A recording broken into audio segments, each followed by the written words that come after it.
In this Learning Center video, we're going to learn about biosecurity prior to an event. The 3 biosecurity measures to take prior to the event are: number 1, determine the disease status of the venue. Number 2, develop a biosecurity and isolation plan. Number 3, ensure healthy horses enter the competition grounds. Biosecurity measure number 1, determine the disease status of the venue. Equine disease outbreaks occur every day. To get the latest information on where those disease outbreaks are, visit the Equine Disease Communication Center. The Equine Disease Communication Center lists alerts for disease outbreaks across the country. A horse that has traveled to a competition or area where there has been an infectious disease outbreak may pose a risk if it enters your showgrounds. So it's important that you identify any of those horses that have been potentially exposed to ensure precautions are taken to prevent disease introduction to your showgrounds. For horses that may be from an area where there is a disease outbreak or have recently been to an equine event where there's a disease outbreak, may warrant a veterinary examination prior to coming to the event.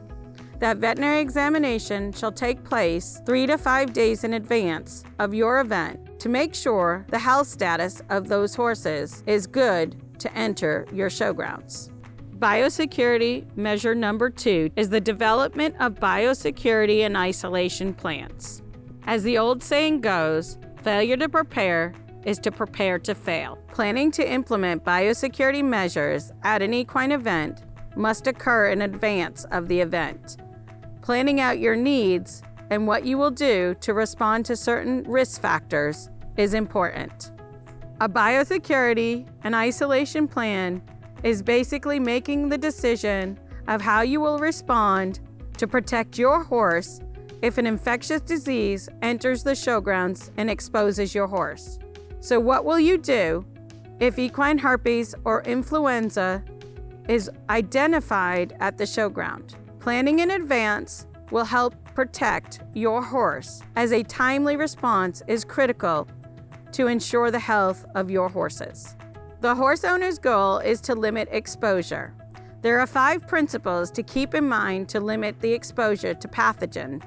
The 5 principles are: limit your horse-to-horse contact, limit human-to-horse contact, avoid sharing of equipment unless it's been cleaned and disinfected between uses, avoid communal water, and lastly and most importantly, monitor your horse's health by taking the temperature twice daily and reporting any fever, which is a temperature over 101.5, to a veterinarian or show management. The best plan to protect all horses on the competition grounds and to prevent disease is quickly identifying any sick horse, removing that sick horse from the population, and putting it in isolation.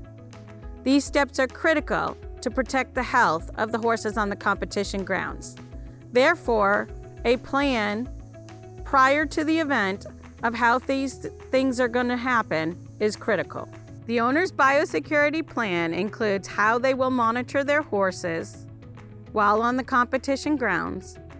For example, do they have a thermometer and a log to record their temperature? The owner must also know in advance who they will contact when they do detect an increase in temperature or any abnormal clinical signs that are observed in their horse. The competition management's plan must include who will receive the notification of a sick horse, what criteria will be used to move that horse that's sick into isolation, where will that isolation be so that it is not exposing other horses on the competition grounds, and how the sick horse will be isolated. All those are components that are necessary for the competition management to plan in advance.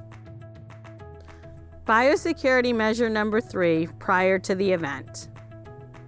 ensuring only healthy horses enter the competition grounds. USEF requirements for vaccination are that horses entering a competition must be vaccinated for equine influenza and equine herpes virus within the last 6 months. Owners should monitor their horse's temperature at least 3 to 5 days prior to an event to make sure the horse is not incubating a disease or have health concerns. Any horse with a temperature over 101.5 should not be loaded onto a trailer. Any horse with observable clinical signs of potential illness, such as nasal discharge or a change in feces or an abnormal gait, should not be loaded onto a trailer. Those horses should be further examined by a veterinarian to determine if their clinical signs are associated with an infectious disease agent. Additionally, any horse with vesicles or oral lesions should not be put on a trailer. To facilitate check-in and to avoid multiple trailers and multiple horses gathering at the stable entry gate, it's ideal for competition management to consider scheduling of entries to the facility, meaning that they give designated times for the horses to enter. By staging horses over time, there's less exposure risk for horses gathering at the entry to the stabling area.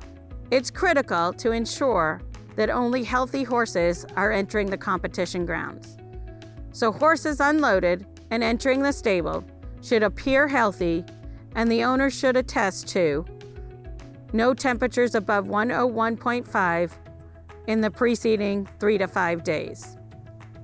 The healthy horse entering the competition decreases the risk of an infectious disease outbreak at the competition.